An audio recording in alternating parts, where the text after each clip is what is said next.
Welcome to Behind the Scenes, a series that informs you of what's happening in the local motion picture and TV industry. The 1950s was known as the golden age of 3D. It was also the age of analog, which made production cumbersome, difficult, and an expensive process. The digital technology of today, including cameras and a tapeless workflow, makes 3D more viable. In late June, the Alberta Creative Hub conducted the first comprehensive 3D seminar and workshop at the Banff Centre. The two-day event featured hands-on experiences with the latest tools in stereoscopy, digital capture, and post-production. Guest speakers and industry experts gathered to provide insight as to how 3D will change production and viewing experiences, and among them was Doug Bergquist from Alberta's 3D Capture Company. He offered a wealth of production strategies with this new medium. Also attending was Dr. Laurie Wilcox, a vision research expert from York University, who shared some of her understanding on the human perception of 3D. This image I really like because it Through a series of demos, Dr. Wilcox illustrated how the 3D equation has a profound effect on our perception of space. And you can see it has equal offset from the fovea in each eye. The 3D conference introduced some terms to add to the film and video production vernacular. And James Stewart from Geneva Film Company is familiar with them all, including interocular distance, angular binocular disparity, positive parallax, and depth budget. Depth budget is a term used to describe the amount of 3D in your project. And technically it is the amount of negative parallax, which is depth in front of the screen, and positive parallax, which is the depth behind the screen. So you take your positive parallax plus your negative parallax, that equals your total depth budget. Left 3 times and right 3 times. There's all kinds of cameras. You can shoot side by side with 2 cameras mounted at a certain distance apart. You can motorize them so they converge in or they move out, what's called the interocular distance. You can have a motorized interocular distance. And you can have them on a mirror rig or side by side. You can also have smaller cameras that are fixed, so that's appropriate for Steadicam, which is essentially a wide shot. When you have fixed camera positions, the drawback is you can't have the subject come too close to the lens, but on Steadicam or on a crane, typically it's a wide shot, nothing is that close to it. So we use different cameras for different kinds of setups. To avoid what's been called eye gymnastics, the traditional job of the art director will be pushed to a new perspective. And with the advanced 3D technology, a new role has been introduced to the production crew. Yeah, the stereographer role is a new role that doesn't exist in 2D production. And the stereographer is part camera technician and he's part director of photography. And so he needs to make sure that the 3D is perfect, taking into consideration a lot of the director of photography aspects. And just some of those aspects include contrast, lighting, movement, and blocking. Alan Lennox from Toronto's 3D Camera Company is no stranger to the world of stereography and digital capture. He shared some of his broadcast expertise in single and multi-camera workflows throughout the Banff conference, including his knowledge of distribution technology and broadcasting to the home. There's a number of differences, both as a cameraman, as a technical person, there's just different tools and how you approach those tools. There's a new set of rules in how you do 3D. As we like to say, it's easy to do bad 3D. The basics of stereography are that we have 2 cameras that simulate 2 eyes, and if we don't replicate that human vision accordingly, we can create situations where people's eyes are overworked, the brain can't fuse the 2 images, and there's illness. I think the initial challenge with the technology is in the weight and the size of the cameras and coordinating and controlling, because the lineup has to be correct. If you're approximating 2 eyes and they're out of alignment, if they're turned a little bit, there's all kinds of procedures. It's a lot more specific. You can fix a lot of things in post-production, but at great expense and difficulty. So the challenge is learning the new technology and applying it appropriately.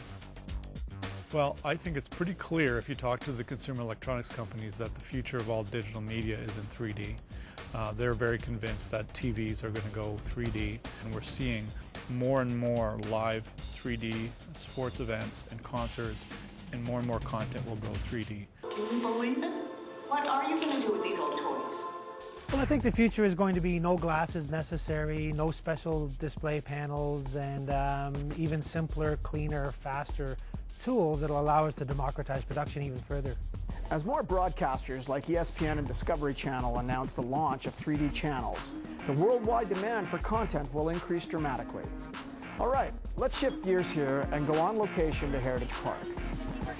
We caught up with the camera crew shooting The 19th Wife, a Lifetime Network and Alberta Filmworks co-production. This was the final day of a month-long shooting schedule for a feature-length movie of the week. We'll have a more detailed look at The 19th Wife in a future episode of Behind the Scenes. The 11th annual Calgary International Film Festival runs from September 24th through to October 3rd. We caught up with Jacqueline Dupuis, the executive director of the festival, to tell us about it. We have a great festival in store for Calgarians this year. 10 days of cinema, chock full of the best cinematic gems from around the world. Hotspots is a new program to SIF 2010 in working hard to create a cinematic experience for Calgarians during the 10 days of the festival. We've tried to bring the social aspect of the festival into play by formalizing a program called Hotspots. We've designated 10 really amazing venues around the city where attendees of SIF and visitors to the city can come out and experience the social aspect of the festival as people gather to talk about the films they've seen, enjoy some food and drink, and really create a celebratory atmosphere. All information regarding the festival, a listing of our special events, as well as our Hotspots program can be found on our website at www.calgaryfilm.com. We also caught up with Trevor Smith, Director of Programming of the Calgary International Film Festival, to tell us about the content this year. We've got a lot of the usual sections of the series back as usual. There's the American Indian, the documentaries and all the short films and all the galas and parties that people have come to love and expect. But in addition to that, we've brought back some series to create some access points for people. We've got the family series back on matinees on the weekends. We brought back Beyond Borders, which is a series we last had in 2007. Which is free to the public this year at some new different venues at both Ampia and the Calgary Public Library, trying to give people opportunities to experience SIF for perhaps the first time and do it without opening up their wallets and get an experience of what foreign film and sort of diverse marginalized stories can feel like. And we finally managed to package up the environmental films into something that we felt strongly about and broke out of the documentary section a series called Green Screen, which focuses on topics of nature and environment and stuff like that, which is really obviously a hot topic. The opening gala this year is, for us, as well as most of the festivals across Canada, Score, a hockey musical. This film's really a bit of a sensation right now, and as advertised, it's literally a musical about hockey. Just to let you know, I'll be going through your legs, Stan. And oh my goodness, behind the back, over the shoulder, he scores! You mean to tell me you've never played an organized game of hockey in your life? My parents don't believe in team competitions. He's homeschooled. He lives kind of a sheltered life. If you could do half of what I saw you do today, you could be the next Sidney Crosby. Cindy who? And we'll be bringing the director and a lot of the talent out for that, Mike McGowan and Ally McDonald. And in addition, the real bonus and perk, I think, for Calgarian audiences is the fact that our opening gala is going to have Huxley Workman, who did a lot of the songs and music in the film, actually here performing. 1, 2, 3, 4!